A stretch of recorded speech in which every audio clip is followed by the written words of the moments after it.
Hello everyone, it's Flark, and today I hopefully want to put a smile on your face by showing you a build that's not really laced in competitive value or maybe a rank 1 pushing build, but actually a build that's just insanely fun, goofy, and wild to play.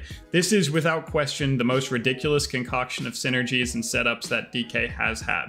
Believe me when I say that, because I theorycraft DK all the time. This is crazier than the Night Phase shenanigans or the A-Bomb Limb AMS Legendary shenanigans. It is unlike anything you've ever seen. Again, it's not going to be the thing you get 3K with this season, but it will be, if you want to try it, probably the most fun you've ever had. It's hysterical, and it finally gives DK a little meme build to say, hey, I can one-shot people too, and I do mean that literally. This is more of a Rex Troy-esque video, and considering how fantastic his content creation really is, it might not actually be a bad comparison for me to have, so I really hope that people feel the same way. In fact, he might have actually talked about this exact legendary in one of his videos, of course. His videos are not really made for rated. I think he did some training ground shenanigans to one-shot people in the world, which again, like I said, he's got the funniest content out there. It's amazing, it's fun to watch, but my video here is actually going to be usable in rated PvP. No crazy setup outside of the game. All you have to do is put on your gear that I tell you to put on some talents I tell you to put it on, and you can take it right into rated PvP. That's threes, that's RBGs, especially RBGs. You're gonna love it. But yeah, so, you know, this is gonna be super hype, and I gotta stop talking about it because there's so much to cover. It's really hard to explain. So bear with me here while I try and give you the crux of the matter.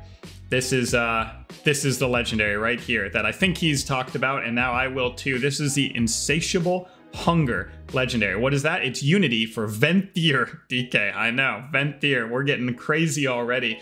But you can see it says, when Swarming Mist ends, that's your Covenant ability, does a little bit of damage. Well, that sucks. So why? Okay, end of video. No, not quite, because when you spend Runic Power, during the duration of this Swarming Mist ability, it buffs the damage done at the end by an insane amount. 2% seems like a small number, but it's for every 1 runic power spent. Your abilities can spend 30, 40 runic power. That's an 80% damage buff per button press. Press a button, 80% stronger. Press a button, 80% stronger. That's where it's starting to get crazy. Now, I know your brain's already freaking out. You're like, well, then why aren't you unholy? It does shadow damage. That's mastery. Wait, Frost seems like so bad. Why do you have 2-handers on, or 2 dual wield on right now? What are you doing with all this? Let me get to it. First of all, we have to talk with Frost's 4 set. Consuming a killing machine fires a glacial advance through your target. Well, glacial advance is an ability that spends runic power. Well, it fires it for free, but somehow the runic power that would have been spent on glacial advance counts to this legendary, which means every time you get a free glacial advance from Obliterate, from a killing machine, you are spending runic power for this legendary without even spending the runic power. So there you go. That's already one reason you're running Frost. But also, maybe you don't have mastery, but you do have a ton of strength. Strength is increased by 20%, and then 1% more from each rune spent.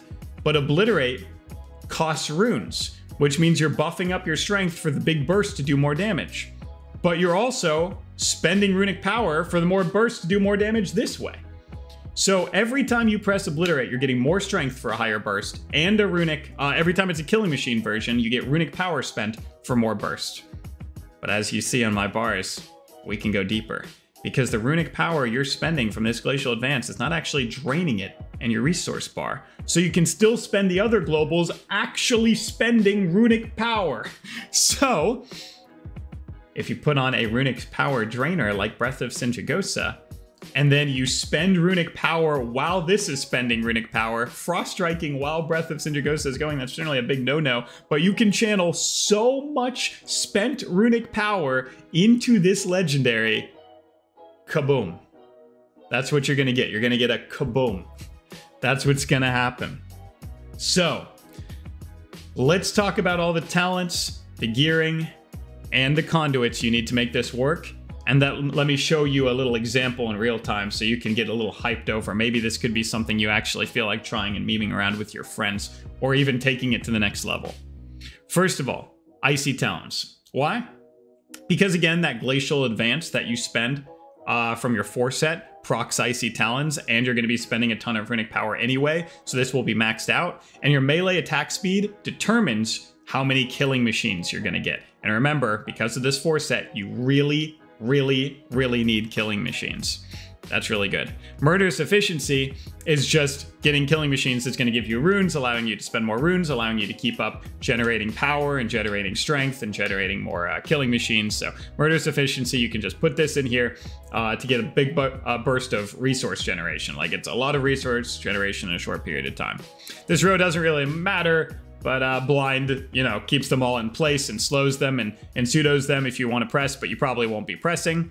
Avalanche, this road also doesn't matter. Avalanche does a little bit of extra damage during your burst, but it's pretty much irrelevant.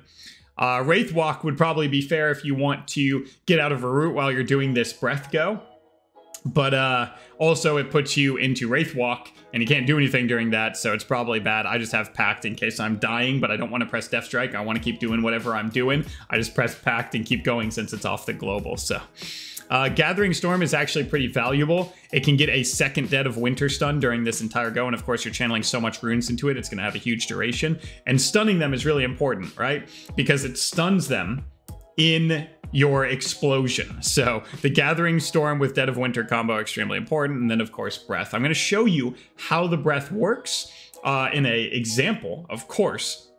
But yes, it spends a ton of runic power, meaning you will be able to pump this up as hard as possible. It's a very interesting setup you have to do, so of course I'm going to have to go over it a few times, but Breath is part of that setup, and it will help you spend as much runic power as possible. For the PvP talents, they're all pretty much irrelevant except for Dead of Winter. Dead of Winter is extremely important. You're going to get a stun for a legendary that I'll get on in a second. You actually need a stun to proc this legendary. Hilarious. And also you're going to lock them all down in place for your big AoE bursts. So you really need Dead of Winter, and it's a long stun that they'll probably trinket, and then they'll get stunned again by the second effect with Gathering Storm, and then they're locked in that, and you're going to blow up on them, and it's going to be crazy. Chill Streak will add a little bit of extra damage, and Bitter Chill makes it difficult for them to react because they have less haste. But again, of course, your PvP talents are not super relevant here. It's really just the gearing setup that's going to be so important, and we're going to get right into that now. So of course, Unity. On your waist, you can see there's a crit gem in there. That's because crit becomes an extraordinarily valuable stat. I'm not going to recraft my Unity just for this video, though. I did craft some legendaries with some huge crit on them. But you'll see, you don't need mastery for this setup, for this exact setup, right? Because like we said, shadow damage is not frost damage, and mastery increases your frost damage as frost. So to get the biggest one-shots, you actually need as much crit and haste as possible. Crit, because they're going to give you more killing machines, which allows you to fire off more free glacial advances, and because then the insatiable hunger itself will crit, making it nuke even harder. Of course, that's a no-brainer. And then haste, so you can have as fast globals and as fast resource generation to spend as much of it in a short period of time as you possibly can. So you're going to see with my set for this, crit haste, haste burst, crit verse net cloak.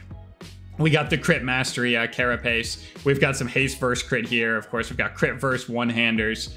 We've got the crit badge that also I put into my macro, so it even hits harder with all the strength gen that I have. A crit haste ring. If you're having trouble getting enough crit for this setup, because of course you've never ran crit as DK this whole season, let's be real. You have never even touched it, all right? Because it's generally so bad, except for exactly this one meme.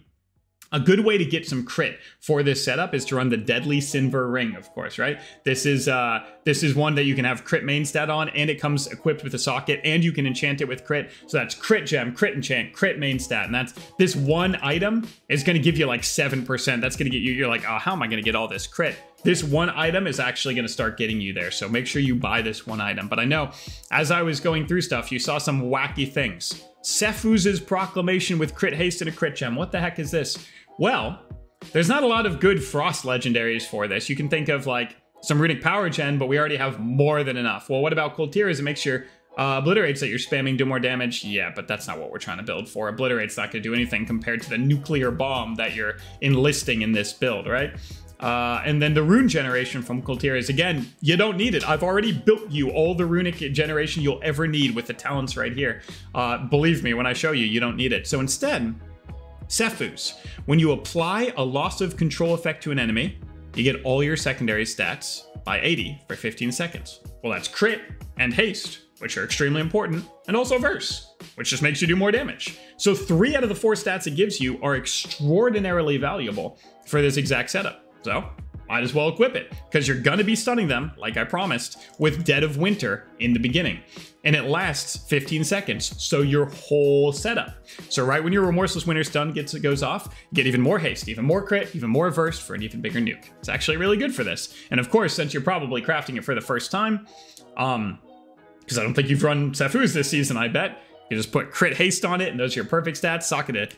Gem right in there, and now you've got a shitload of crit right there as well. So this ring and that neck with Sephuz, and all of a sudden you are rocking some huge crit, right? And of course the badge, and all of a sudden you're like, how am I gonna get all this? Like I said, now you're already up to maybe 23, 24%, and some gems, some enchants everywhere will get you up. Right now I'm at 28% with 19% haste. You've probably never seen this little verse and mastery in your life as a Frost DK, but I assure you, the memes could be worth it. So that's your legendaries. You got Sephuz on neck. You could even, if you want to go all in, you could craft a Unity with haste crit on it. Mine's got haste mastery because it's a Unity that I wear, but you need the Unity, of course. You get your 4 set. You socket everything with crit. You get your crit ring. You get your badge. And then, whoa. What about these? I've hovered over them so many times. Why are you dual wielding again? Well, because it gives you more killing machines. You attack faster, higher killing machine rate. You get more killing machines, but also, you can get another Runeforge. What the heck is this thing? Rune of Hysteria, why wouldn't you just run Razor Ice? Yeah, it doesn't do shadow damage increase, but you still get all your other damage increase. You already get Razor Ice from your 4 set, as we know. And I already have Fallen Crusader on my main hand. Hysteria is insane runic power generation when it procs. Which means you can spend runic every global while Breath of Sindragosa is spending every global. Like I said, you did not need any more runic generation. And it allows you to get a higher base runic power. Look at this, I'm at 123 instead of 100, which means you can pool more and then spend more. And then you can put even more into Swarming Mist. So yes, that is dual wield Rune of Fallen Crusader crit verse, Rune of Hysteria crit verse. I told you, this whole section was going to be hard. None of this is stuff we've ever run before, and now all of a sudden you're running it all in one crazy build. But it even gets crazier. Soulbinds. Soulbinds. What the heck is going on here? We've got venthyr Soulbind. We're running Nausea the Mistblade. Because she gives you haste, which is a great stat. And she gives you either crit or verse, whichever you have more of. I actually have more crit of. So I can get a 20% increased crit chance on probably my second go of this. Because venthyr is only a 1-minute cooldown. Giving me a 20% haste and crit bonus during the next 1-minute go, and actually making that one insane too. So Nausea, of course, gives you all the stats you want. This is a no-brainer for Soulbind pick. But what conduits are you going to run? Easy. Accelerated Cold. 12.6% additional haste. I think I've told you enough of times why haste is good, right? So you're running this. But then, instead of going for triple potency, because you don't need it, you're actually going down this middle line. Exacting Preparation. The benefits of well-fed, flask weapon enchant, and Runeforge effects are increased by 20%. Well, gee, we have 1, 2, 3 Runeforge effects on this set. Fallen Crusader, Razor Ice, and Hysteria, and they are all increased by 20% value. That's a 17 or maybe a 19% Razor Ice, 19% Fallen Crusader. You can see I have 123 runic power, and my Hysteria increases my runic gen by like 25% instead of 20. It's insane. This is the weirdest thing you've ever seen. But yes, Exacting Preparation is perfect for this build, for the triple Runeforge build. Exacting Preparation actually really good. Your other potencies are not super relevant. I went with Impenetrable Gloom, but you could actually run Unleashed Frenzy for more strength. In fact, you probably should. I had this set up for Unholy before, and you're gonna see why when I make my Unholy video. Your Swarming Mist with all these strength modifiers even does absurd damage as Frost. You'll see it in my my setup. But yes, you could even throw on one more strength modifier and throw an Unleashed Frenzy there, especially if you have a high one of these. With the enhance, you can probably get another 6% strength. So believe me, there's even more room to pile even more modifiers in. It's absolutely crazy. So as for the defensive conduits, of course, they're all the same ones we've been running. They really don't matter super much, but and that's the setup. So now you've seen it. Again, I urge you to roll through that section again. There's a lot to miss. You've got new Runeforges, new stat priority, new legendary, new gems, new talents. I urge you to run through that again real quick in case you missed anything so you can copy it verbatim. This is the setup I would run. And again, the one final point, switch out Impenetrable Gloom rather for Unleashed Frenzy if you want to pump just a little bit more one-shot in there at the cost of a little bit of the Swarming Mist damage itself. So now, how do you do this? How do you make this work? That's a fantastic question. So first, you need to have as much runic power pooled as possible. So you obliterate twice without popping all your cooldowns. You just obliterate twice. It'll give you a bunch of runic power. Then you use Remorseless Winter, because you need this to be ticking first so you can start building up your stun. So right when you've got all your other setup globals done, they're going to get stunned, they're going to proc your Sefus, and they're not going to be able to get away from your burst, right?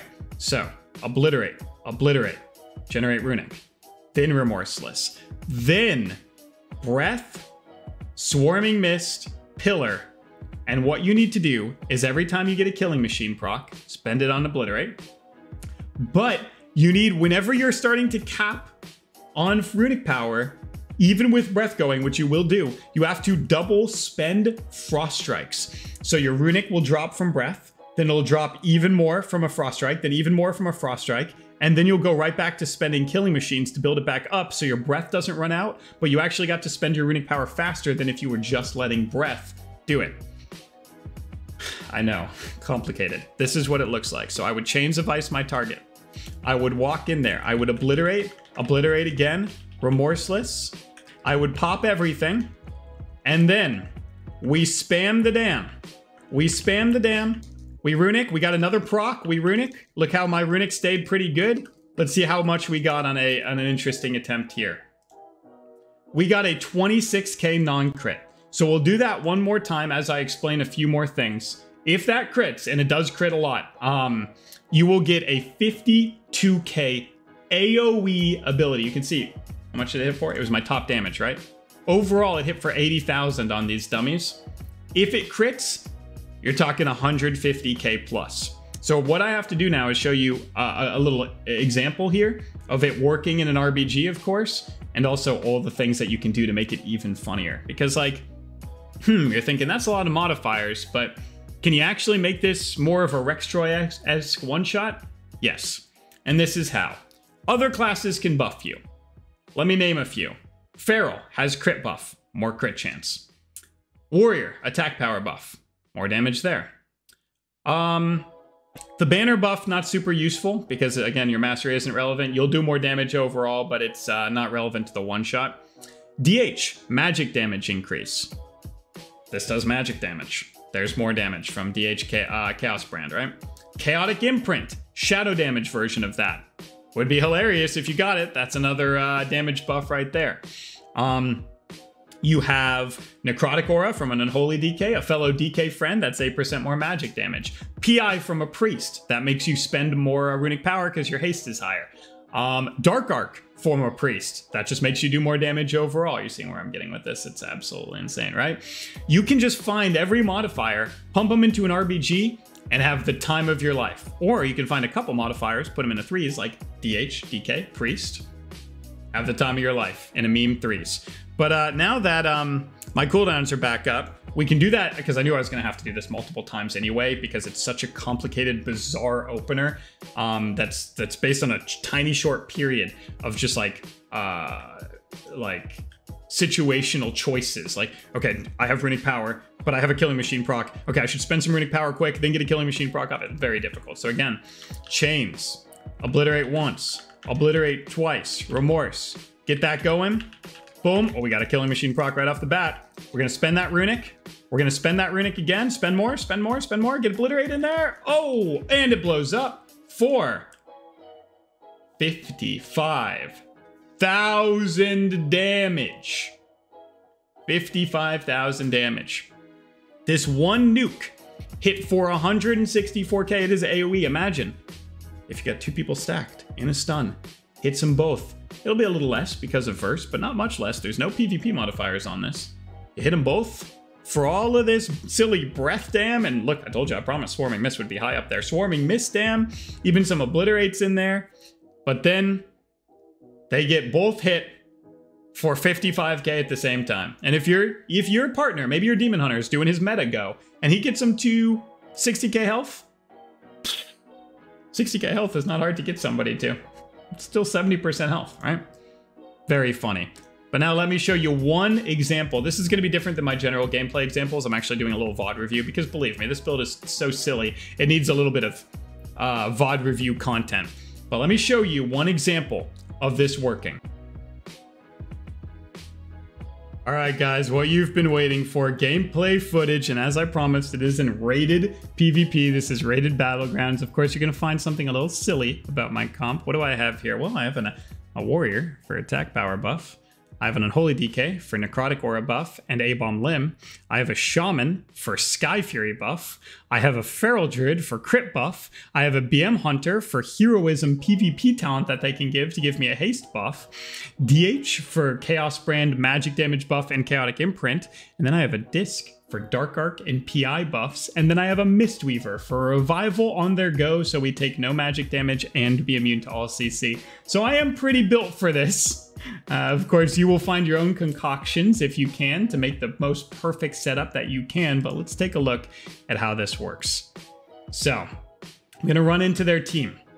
I'm going to drop a chains down. I'm going to drop a chains on another one. I'm tab chains. Drop a chains on another one. I'm going to Lich Point out of the sphere, and this is where the setup is going to go. So now what we need to do, here's the remorse. You can see it's highlighted right now. I'm about to press it. That's the remorse that I promised would be first. Then I'm going to roll through breath, pillar, swarming mist. I'm going to start building this damage, but what we have to do is we have to get up there. We have to go up there where all their players are, because remember, we have a Limgo going. We've got a pile of people that are slowed, but we want to get as much people into the pile as humanly possible. So these guys are changed. They're going to follow us up there, and our DK and me are going to limb herd them all into this pile so we can get the most pressure possible. So let's take a look here. We've got the setup. You can see all those globals just went off. Now I'm sending damage. Breath is down. We got the big runic power spending. And now 3, 2, 1, kaboom! And everybody's dead. That's 7 KBs. 8, 9, breath still going. We have 10 people alive. They have 10 people dead. Now I know. It's rated Battlegrounds for about 1800 MMR. This isn't gonna work against Supatees and Zilia. At 2800, it's not. But when I show you how much damage this did, it might be just silly enough for you to say, ah, heck with it, fine, I'll try it anyway, because you're right. It's not going to beat Peekaboo and WizK and Absterge at 3500 MMR.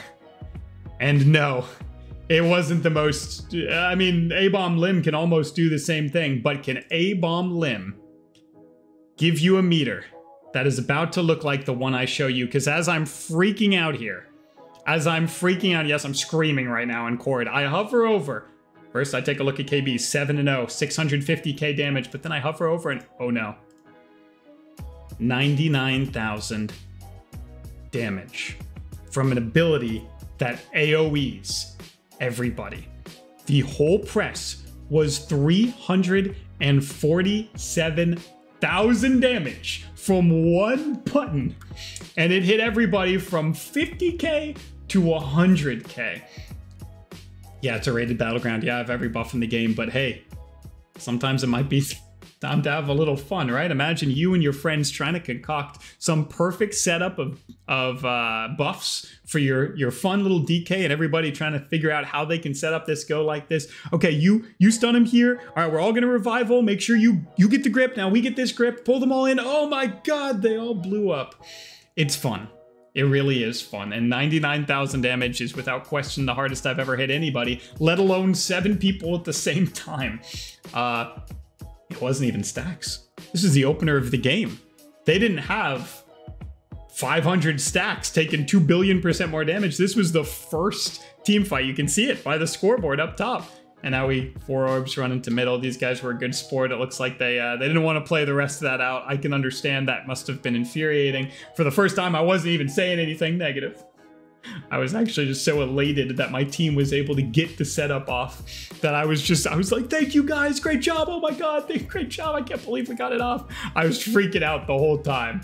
I couldn't believe that I actually got footage of this. But yes, that, my friends, is the 7-man nuclear bomb strat for doing 300,000 damage with a button press in a team fight of an RBG and 7 people dying in the same global.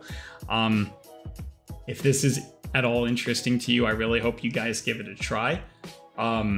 If you do, send me, remember in my Discord description below, you'll have a Discord. You can go into the VOD review. Maybe you could send me some clips. Maybe I can make a highlight video of everybody getting it to work. You could send in the comments below. You could tell me if you guys were able to get a crazy hit in 3s and RBGs, maybe your own setup that you figured out. If you were able to find any more synergies, please, please, please tell me, because I want this to be as insane as possible. But without any more blabbing, I'm gonna let you guys go have a fun time with it and make it happen for yourself. Yo, thank you so much for watching this stupid video, because it is pretty stupid. But if you guys find anything crazy that you could share with me, please do. And thank you guys for watching. I hope you have a wonderful rest of your day.